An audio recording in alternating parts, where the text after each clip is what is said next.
L'édito politique sur Europe 1 avec Le Figaro. Bonjour Vincent Trémollet de Villers. Bonjour Dimitri, bonjour Anissa, bonjour à tous. Vincent, depuis la mort du jeune Quentin, lynché par des antifas, jeudi, les discours d'indignation se succèdent. Pourtant, Vincent, vous voyez beaucoup d'hypocrisie dans ces déclarations. Pourquoi ? Parce qu'on ne peut s'empêcher de songer à la phrase de Nietzsche, Dimitri. Nul ne ment autant qu'un homme indigné. Alors tout le monde se désole de la mort de Quentin, c'est bien le moins. Mais combien sont-ils à pleurer à l'heure des conséquences sans jamais faire leur examen de conscience sur les causes de cette tragédie ?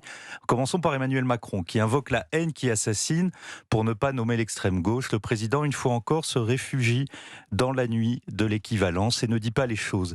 Et puis il y a une grande partie des médias qui se voilent le visage et le regard avec le mouchoir du Tartuffe. Soit ils n'en parlent pas, soit ils évoquent une rixe, soit ils dénoncent les extrémismes sans dire d'où ils viennent pour diluer les responsabilités. Et puis, il y a la France insoumise qui pose en victime et qui tente de renverser l'accusation et risque d'ajouter l'obscène à l'odieux.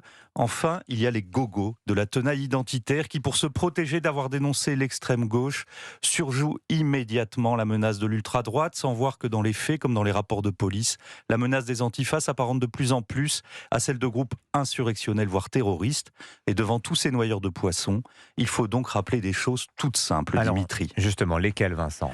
D'abord, Rima Hassan, reçue à Sciences Po Lyon comme une star entre Antigone et Beyoncé. À quel titre cette activiste, dont la seule œuvre consiste à nazifier Israël, cette militante qui considère que le Hamas a une action légitime, cet incendiaire qui, par ses mots, justifie les pogroms d'hier et prépare les massacres de demain, à quel titre fait-elle le tour des universités ?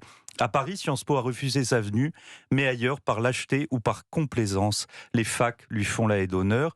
Et peut-être parce que l'extrême gauche n'a pas simplement son entrée à l'université. Elle a sa carte dans l'audiovisuel public et elle parade aussi à l'Assemblée. Ils sont 80 députés, dont le fiché S. Raphaël Arnaud, qui, dès qu'il peut, alimente la violence. Et pourquoi ces révolutionnaires sont-ils au Palais Bourbon ? Parce qu'une coalition coupable qui va de Gabriel Attal à Marine Tondelier en passant par François Hollande les a fait élire. Elle les a fait élire sur un motif fallacieux qui justifie toutes les compromissions et toutes les violences. Ce motif, c'est la lutte contre le fascisme. Mais alors pour vous, c'est l'antifascisme qui est la cause profonde de la mort de Quentin ? Oui, c'est le facteur lointain et le déclencheur immédiat. C'est au nom de cette logique que des milices depuis des années sèment la terreur en toute impunité. Celles qui ciblent nommément le RN, Éric Zemmour au Bruno Retailleau, celles qui pourchassent les jeunes femmes de Némésis, celles qui intimident les catholiques et qui protègent les islamistes. Le fascisme peut revenir sur scène à condition qu'il s'appelle antifascisme, nous a prévenu Pasolini dans les lettres luthériennes. Et ce totalitarisme antifasciste prophétisé aussi par Alain Finkielkraut était là à Lyon jeudi soir dans sa forme la plus sauvage, mais il plane dans l'atmosphère depuis trop longtemps comme un conformisme vénéneux.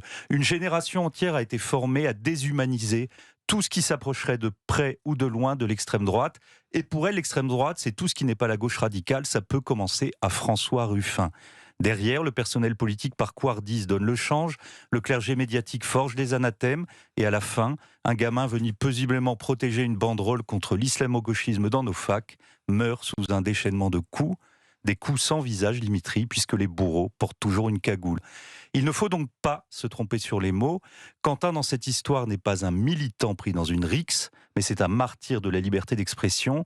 Une liberté d'expression que l'extrême gauche, aidée par trop de complices, veut remplacer par son hideuse loi de la meute. L'édito politique sur Europe 1. Merci Vincent Trémollet de Villers. Je signale la une du Figaro ce matin, après le lynchage de Quentin, l'extrême gauche en accusation. Bonne journée Vincent. Il est 8h moins 5.